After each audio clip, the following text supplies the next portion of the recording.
Friends, welcome to Indian jobs mill. Indian air force இந்திய விமானப்படையில் recruitment rally notification announce பண்ணியிருக்காங்க. அதாவது இந்த குரூப் ஐ நான் டெக்னிக்கல் மெடிக்கல் அசிஸ்டன்ட் ட்ரேடுக்கான ரேலி செலெக்ஷன் வந்து கண்டக்ட் பண்ணுறாங்க ஃப்ரெண்ட்ஸ்.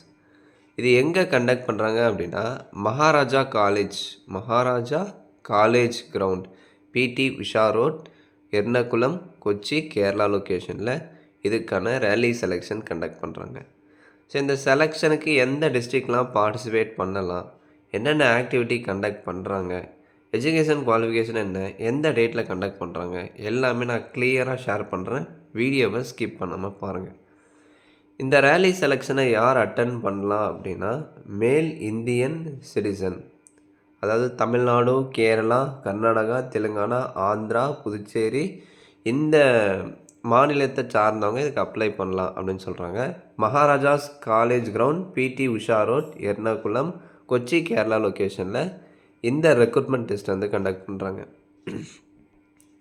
ஸோ இப்போ டேட் பாருங்கள், ஜனவரி 29 ஜனவரிலேருந்து 30 ஜனவரி வரையும் இந்த group I medical assistant posting common தான். குரூப் ஐ மெடிக்கல் அசிஸ்டன்ட் ட்ரேடுக்கு தான் ரேலி செலெக்ஷன் வந்து கண்டக்ட் பண்ணுறாங்க.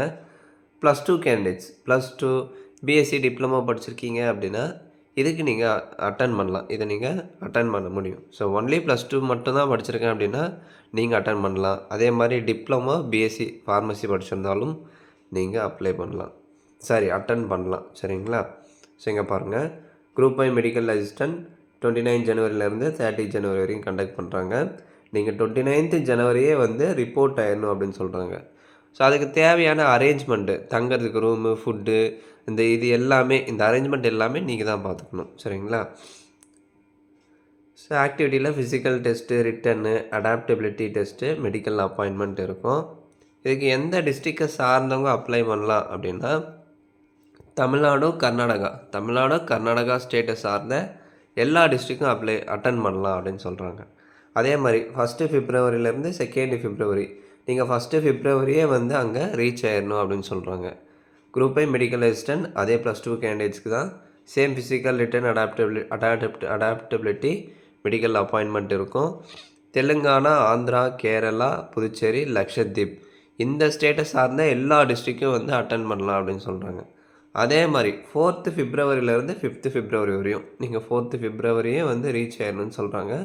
Group I medical assistant for diploma BSc pharmacy படித்தவங்களுக்கான இது ஓகேங்களா. இந்த டேட்டில் 4 பிப்ரவரியிலேருந்து 5 பிப்ரவரி வரையும் இந்த டிப்ளமோ பிஎஸ்சி ஃபார்மசி முடிச்சிருக்கீங்க அப்படின்னா நீங்கள் இந்த டேட்டில் போய்ட்டு அட்டன் பண்ணலாம்.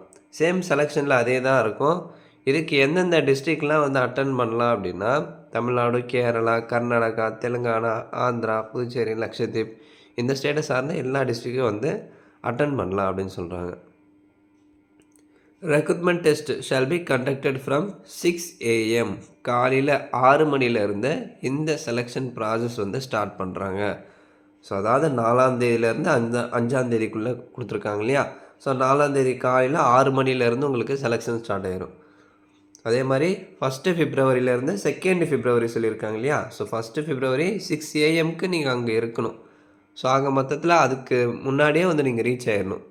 ஸோ ஜனவரி 30 அந்த மாதிரி நீங்கள் ஏர்லியராக போய்ட்டு மிட் நைட்டு ரீச் ஆகிற மாதிரி பார்த்துக்கோங்க. ஸ்டே பண்ணுறதுக்கு ரூமு, ஃபுட்டு இந்த அரேஞ்ச்மெண்ட் எல்லாமே நீங்கள் தான் பார்த்துக்கணும் ஃப்ரெண்ட்ஸ். ஸோ அடுத்த ஏஜ் லிமிட் பாருங்கள், என்ன ஏஜ் ப்ரோ இருக்கணும் அப்படின்னா நீங்கள் +2 படிச்சிருக்கீங்க அப்படின்னா 3 ஜூலை 2004 3 ஜூலை 2008 பிறந்திருந்தால் அப்ளை பண்ணிக்கலாம். இதுவே நீங்கள் டிப்ளமோ பிஎஸ்சி ஃபார்மசி முடிச்சிருக்கீங்க அப்படின்னா 3 ஜூலை 2001 3 ஜூலை 2004 பிறந்தவங்களாக இருக்கணும். சரிங்களா? ஸோ இந்த இடைப்பட்ட தேதியில் நீங்கள் பிறந்திருந்தால் அப்ளை பண்ணிக்கலாம். ஸோ அதுவும் கல்யாணம் ஆகாத ஆண்கள் மட்டும்தான் அப்ளை பண்ண முடியும், அதை பார்த்துக்கோங்க. ஓகேங்களா? கல்யாணம் ஆகாத ஆண்கள் மட்டும்தான் அப்ளை பண்ண முடியும். அதாவது 3 ஜூலை 2001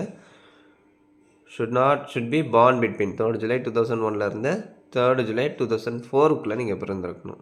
ஸோ எஜுகேஷன் குவாலிஃபிகேஷன் +2 படித்தவங்க அப்ளை பண்ணிக்கலாம். So +2 with physics, chemistry, biology, இங்கிலீஷில் மினிமம் 50% இருக்குது அப்படின்னா நீங்கள் அப்ளை பண்ணலாம். அதே மாதிரி இந்த டிப்ளமோ பிஎஸ்சி ஃபார்மசி இதுவும் சேம் தான். நீங்கள் +2 முடிச்சுட்டு பிஎஸ்சி ஃபார்மசி முடிச்சிருந்தா அப்ளை பண்ணலாம். So +2 with physics, chemistry, maths அதில் 50% இருக்கணும். அது கூட அடிஷ்னலாக டிப்ளமோ இல்லை அப்படின்னா பிஎஸ்சி ஃபார்மசி முடித்து 50% இருந்தால் நீங்கள் அப்ளை பண்ணலாம். ஓகேங்களா? இதுதான் qualification friends. So domicile requirements already நான் சொல்லிட்டேன். Maharaja's college ground, P T Usha road, Ernakulam, Kochi, Kerala லொக்கேஷனில் கண்டக்ட் பண்ணுறாங்க. நீங்கள் தமிழ்நாடு ஸ்டேட்டில் இல்லை அதர் ஸ்டேட்டில் இருக்கீங்க அப்படின்னா ஈஸியாக ட்ரெயின் ஃபெசிலிட்டி இருக்குது. ஸோ ட்ரெயின் மூலிமா நீங்கள் ஈஸியாக போயிட்டு ரீச் ஆகிடலாம். ஸோ ஹைட்டு பாருங்கள், வெயிட்டு பார்த்தீங்க அப்படின்னா உங்கள் பாடிக்கு தகுந்த உங்கள் ஹைட்டு ஏஜுக்கு தகுந்த வெயிட் இருக்கணும்னு சொல்கிறாங்க. செஸ்ட்டு வந்து சர்க்கம்ஃபரன்ஸ் 77 சென்டிமீட்டர். சர்க்கம்ஃபரன்ஸ் அப்படின்னா இந்த சுற்றளவு 77 சென்டிமீட்டர்ஸ் இருக்கணும்னு சொல்கிறாங்க. அட்லீஸ்ட் மினிமம் எக்ஸ்பேன்ஷன் 5 சென்டிமீட்டர்ஸ் அது கட்டாயம் இருக்க வேண்டியது தான். இயரிங் வந்து நார்மலாக தான் இருக்கணும்னு சொல்லிட்டாங்க. Dental healthy jumps 14 dental points கண்டிப்பாக இருக்கணும். General health physically and mentally ஃபிட்டாக இருக்கணும். எந்த ஒரு ஹெல்த் இஷ்யூ இருக்கக்கூடாது. அது ரொம்ப முக்கியம். ஸோ அதை நீங்கள் பார்த்துக்கோங்க. அதே மாதிரி முக்கியமாக நீங்கள் ரேலி செலெக்ஷன் போகிறப்ப நீங்கள் சம்மந்தப்பட்ட ஸ்டேட்டில் சம்மந்தப்பட்ட டிஸ்ட்ரிக்டில் தான் இருக்கீங்க அப்படின்னு சொல்லி ஒரு டொமிஷியல் சர்டிஃபிகேட் நீங்கள் கட்டாயம் ப்ரொடியூஸ் பண்ணணும். அதாவது அவங்க சொல்லியிருக்கிற தமிழ்நாடு ஸ்டேட்டில் அந்த சம்மந்தப்பட்ட டிஸ்ட்ரிக்டில் தான் இருக்கேன், தமிழ்நாடு ஸ்டேட்டில் தான் இருக்கேன், இந்த டிஸ்ட்ரிக்டில் தான் இருக்கேன் அப்படின்னு சொல்லி ஒரு டொமிஷியல் சர்டிஃபிகேட் ரெவன்யூ டிபார்ட்மெண்ட்டில் கெசட்டட் ஆஃபீஸர் மூலிமா நீங்கள் சிக்னேச்சர் வாங்கி ப்ரொடியூஸ் பண்ணணும். ஸோ நீங்கள் ரேலி செலெக்ஷன் போகிறப்ப மறக்காமல் எடுத்துகிட்டு போங்க. அது ரொம்ப முக்கியம் ஃப்ரெண்ட்ஸ். டொமிஷியல் சர்டிஃபிகேட் குடியிருப்பு சான்றிதழ் அப்படின்னு சொல்லுவாங்க. அது எப்படி பண்ணுறதுன்னு தெரியல அப்படின்னா உங்கள் இசேவை மையமில் போய் கேளுங்க. அவங்க வந்து டீட்டெயிலாக சொல்லுவாங்க. ஓகேங்களா? இது வந்து அந்த medical test form, physical fitness form. 18 வயசுக்கு மேலே இருக்கீங்க அப்படின்னா இந்த ஃபார்மை நீங்களே ஃபில் பண்ணி அந்த ஃபிசிக்கல் டெஸ்ட் அப்போ நீங்கள் சப்மிட் பண்ணிடணும். 18 வயசுக்குள்ளே இருக்கீங்க அப்படின்னா உங்கள் பேரண்ட்ஸ் மூலிமா இந்த ஃபிசிக்கல் டெஸ்ட்டு ஃபார்மை நீங்கள் ஃபில் பண்ணி ப்ரொடியூஸ் பண்ணுற மாதிரி இருக்கும். அதாவது ஃபிசிக்கல் டெஸ்ட் அப்போ இதை நீங்கள் சப்மிட் பண்ணணும். இது எதுக்காக ப்ரோ இந்த மாதிரி கேட்டிருக்காங்க அப்படின்னா, அதாவது ஃபிசிக்கல் டெஸ்ட் கண்டக்ட் பண்ணுறாங்க இல்லையா, கண்டக்ட் பண்ணுறப்ப உங்களுக்கு ஏதாவது ஒரு இன்ஜுரி, காயம் அந்த மாதிரி ஏற்பட்டிருக்கு அப்படின்னா அதுக்கு எந்த விதத்துலேயும் இந்தியன் ஏர்ஃபோர்ஸ் வந்து பொறுப்பேற்றுக்காது. அது எல்லாமே உங்களுடைய ஓன் ரிஸ்கில் தான் நீங்கள் பண்ணணும் அப்படின்னு சொல்லிட்டு இந்த ஃபார்ம் கொடுத்துருப்பாங்க. அதுக்கு தான் இந்த ஃபார்ம். சரிங்களா? இது நீங்கள் டீட்டெயிலாக படித்து பார்த்துக்கோங்க. இந்த பிடிஎஃப் தேவைப்பட்டால் நம்ம டெலகிராமில் இருக்கும். நீங்கள் ஃபுல்லாக டவுன்லோட் பண்ணி படித்து பாருங்கள். டவுட்ஸ் இருந்தால் கேளுங்க. ஓகேங்களா? ஸோ அடுத்து பாருங்கள், உங்களுக்கு ட்ரைனிங் இருக்கும். ட்ரைனிங் அப்போ மேரேஜ் பண்ணுறதுக்கு அலோடு இல்லை. சக்ஸஸ்ஃபுல்லாக ட்ரைனிங் கம்ப்ளீட் பண்ணுறீங்க அப்படின்னா உங்களுக்கு சேல்ரி இருக்கும். அதாவது ட்ரைனிங்கில் 14,600 சேல்ரி சொல்லிட்டாங்க. சக்ஸஸ்ஃபுல் கம்ப்ளீஷன் ஆஃப் ட்ரைனிங் முடிச்சிட்டிங்க அப்படின்னா 26,900 26,900. என்ன ப்ரோ சேல்ரி இவ்வளோ கம்மியாக இருக்கே அப்படின்னு நினைக்கலாம். இங்கே பாருங்கள், சேல்ரி வந்து 26,900 பேசிக்கு. அது போக உங்களுக்கு டிஆர்என்எஸ்ஸு, டிரான்ஸ்போர்ட் அலவன்ஸ் இருக்குது, food allowance, leave ration allowance, children education allowance, இந்த மாதிரி ஏகப்பட்ட அலவன்ஸ் இருக்குதுங்க. நல்ல ஆப்பர்ச்சுனிட்டி. இது ரெகுலர் கவர்மெண்ட் போஸ்டிங் தான். டெம்பரரி கான்ட்ராக்ட் அதெல்லாம் இல்லை. அந்த ரேலி செலெக்ஷன் அட்டன் பண்ணுறீங்க இல்லையா, ஸோ அட்டன் பண்ணுறப்ப உங்கள் டாக்குமெண்ட்ஸ் எல்லாமே வெரிஃபை பண்ணுவாங்க. அடுத்து ஃபிசிக்கலு, ரிட்டன் எக்ஸாமு, மெடிக்கல் இதெல்லாம் கிளியர் பண்ணிட்டீங்க அப்படின்னா உங்களுக்கு ட்ரைனிங் கொடுப்பாங்க. ட்ரைனிங் கொடுத்து பர்மனெண்ட்டாக இந்தியன் ஏர்ஃபோர்ஸில் ஏர்மேனாக வந்து அப்பாயின்மெண்ட் பண்ணுவாங்க. சரிங்களா? நல்ல ஆப்பர்ச்சுனிட்டி, யூஸ் பண்ணிக்கோங்க. இது வந்து பேசிக் தான். உங்களுக்கு அலவன்ஸே பார்த்திங்கன்னா எக்கச்சக்கமாக இருக்குது. அதெல்லாம் சேர்த்து கிட்டத்தட்ட ஒரு 10,000 20,000 கிட்ட வரும். நல்ல ஆப்பர்ச்சுனிட்டி, யூஸ் பண்ணிக்கோங்க. Higher education. ஸோ அடுத்து கீழே பாருங்கள், செலெக்ஷன் ப்ரொசீஜர் எப்படி செலக்ட் பண்ணுறாங்க அப்படின்னா டாக்குமெண்ட் வெரிஃபிகேஷன் இருக்கும். இந்த 10th 12th mark sheet, diploma degree, BSc pharmacy certificate, இப்போ இந்த டாக்குமெண்ட்ஸ் எல்லாமே ஒரிஜினல் 4 செட்டு ஜெராக்ஸ் வந்து நீங்கள் எடுத்துகிட்டு போகணும். அந்த ஜெராக்ஸில் உங்கள் சிக்னேச்சர் பண்ணியிருக்கணும். சரிங்களா? 10th 12th mark sheet, diploma படிச்சிருந்தா டிப்ளமோ, என்சிசி சர்டிஃபிகேட் இருந்தால் NCC certificate, domicile certificate, passport size photo 4 copies, இது எல்லாமே ஒரிஜினல் 4 செட்டு ஜெராக்ஸ் எடுத்துகிட்டு போகணும். அந்த ஜெராக்ஸில் செல்ஃப் அட்டஸ்டட் பண்ணியிருக்கணும். அது ரொம்ப முக்கியம். ஓகேங்களா? ஃபஸ்ட்டு டாக்குமெண்ட் வெரிஃபிகேஷனே இருக்கும். அடுத்து ஃபிசிக்கல் வந்து கண்டக்ட் பண்ணுவாங்க.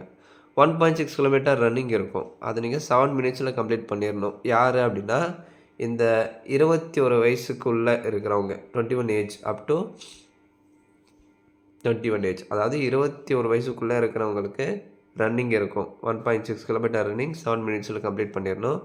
இதுவே நீங்கள் 21 அபோவாக இருக்கீங்க, அதாவது டிப்ளமோ பிஎஸ்சி முடித்தவங்களாம் இருக்கீங்க அப்படின்னா உங்களுக்கு 7 மினிட்ஸ் 30 செகண்ட்ஸ்குள்ளே கம்ப்ளீட் பண்ணிடணும் அந்த ரன்னிங்கை.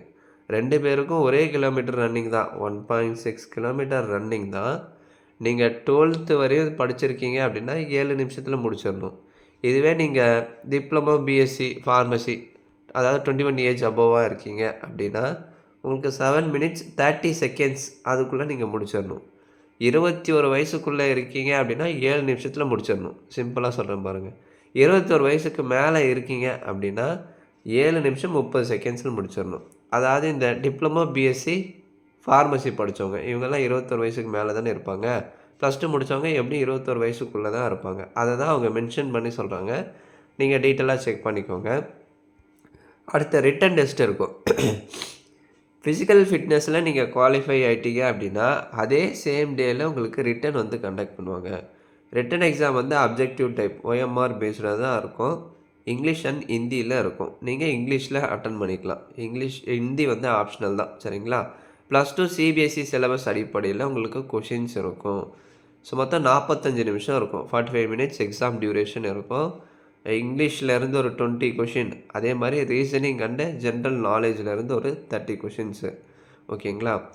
மார்க்கிங் பேட்டர்ன் பார்த்தீங்க அப்படின்னா நீங்கள் கரெக்டாக ஆன்சர் பண்ணுற ஒரு கொஷினுக்கு 1 மார்க், அட்டன் பண்ணலை அப்படின்னா அதுக்கு 0 மார்க் அப்படின்னு சொல்கிறாங்க. நில் அப்படின்னு சொல்லிட்டாங்க. நீங்கள் தப்பாக அட்டன் பண்ணுறீங்க அப்படின்னா, தப்பான ஆப்ஷனை சூஸ் பண்ணுறீங்க அப்படின்னா அதுக்கு 0.25 மார்க் ரெடியூஸ் பண்ணுறாங்க. தெரியல அப்படின்னா விட்டுருங்க. சரிங்களா? கரெக்டாக அட்டன் பண்ணால் 1 மார்க், அட்டன் பண்ணல அப்படின்னா அதுக்கு 0 மார்க், தப்பாக அட்டன் பண்ணிங்க அப்படின்னா 0.25 மார்க் குறைப்பாங்க. ஸோ தெரியல அப்படின்னா விட்டுருங்க, அட்டன் பண்ணாதீங்க. அடுத்து அடாப்டபிலிட்டி டெஸ்ட் இருக்கும். இந்த அடாப்டபிலிட்டி டெஸ்ட்டை கிளியர் பண்ணிட்டீங்க அப்படின்னா மெடிக்கல் எக்ஸாமினேஷன் வந்து கண்டக்ட் பண்ணுவாங்க. சரிங்களா? அடுத்து சரி ப்ரோ, இதுக்கு ஆன்லைனில் ஏதாச்சும் அப்ளை பண்ணுமா அப்படின்னா அதெல்லாம் எதுவுமே இல்லை ஃப்ரெண்ட்ஸ். அவங்க சொன்ன லொக்கேஷனில் போயிட்டு அந்த டேட்டில் வந்து நீங்கள் ரீச் ஆயிடணும். அந்த டேட் அண்ட் டைமிங்கில் நீங்கள் கரெக்டாக ரீச் ஆயிடணும். கரெக்டாக நீங்கள் அதே நாள் வந்து போக முடியாது. அதுக்கு முந்தின நாளே நீங்கள் போயிட்டு அங்கே ரீச் ஆயிடணும். அந்த மாதிரி பார்த்துக்கோங்க. நைட்டு ரீச் ஆவீங்களோ இல்லை காலையில் ரீச் ஆயிடுவீங்களோ அது உங்களுடைய விருப்பம். ஓகேங்களா? அதுக்கு முந்தின நாளே வந்து நீங்கள் ரூம் எடுத்து ஸ்டே பண்ணுற மாதிரி பார்த்துக்கோங்க. அப்போ தான் நீங்கள் காலையில் அந்த மகாராஜா காலேஜில் போயிட்டு கேரளா லொக்கேஷனில் 6 மணிக்கு நீங்கள் வந்து ரேலி செலெக்ஷன் அட்டன் பண்ண முடியும். So final provisional selection list எப்போ அனௌன்ஸ் பண்ணுவாங்க அப்படின்னா அந்த airman selection centre Kochi Kerala லொக்கேஷனில் 14th May 2025 வந்து அனௌன்ஸ் பண்ணுறாங்க. இல்லை அப்படின்னா airmanSelection.cdac.in இந்த வெப்சைட்டில் போய்ட்டு கூட ப்ரொவிஷ்னல் லிஸ்ட்டை வந்து நீங்கள் டவுன்லோட் பண்ணிக்கலாம். ஸோ அப்டேட் வரும்போது நான் உங்களுக்கு டீட்டெயிலாக சொல்கிறேன். ஓகேங்களா? Enrolment list of candidates finally called for enrolment for airmen intake 02/2025 will be published on 30 May 2025. ஓகேங்களா? கால் லெட்டர் பார்த்தீங்க அப்படின்னா உங்களுக்கு இமெயில் ஐடி, போஸ்டல் அட்ரஸ்க்கு நாங்கள் சென்ட் பண்ணுவோம் அப்படின்னு சொல்லிட்டாங்க. அந்த அப்டேட் வரும்போது எல்லாமே டெலிகிராம் சேனலில் நான் இன்ஃபார்ம் பண்ணுறேன். இந்த வீடியோ பிடிச்சிருந்தால் லைக் கொடுத்து கமெண்ட் பண்ணுங்கள். மறக்காமல் சப்ஸ்கிரைப் பண்ணிடுங்க. நிறைய பேருக்கு ஷேர் பண்ணுங்கள். தேங்க்ஸ் ஃபார் வாட்சிங்.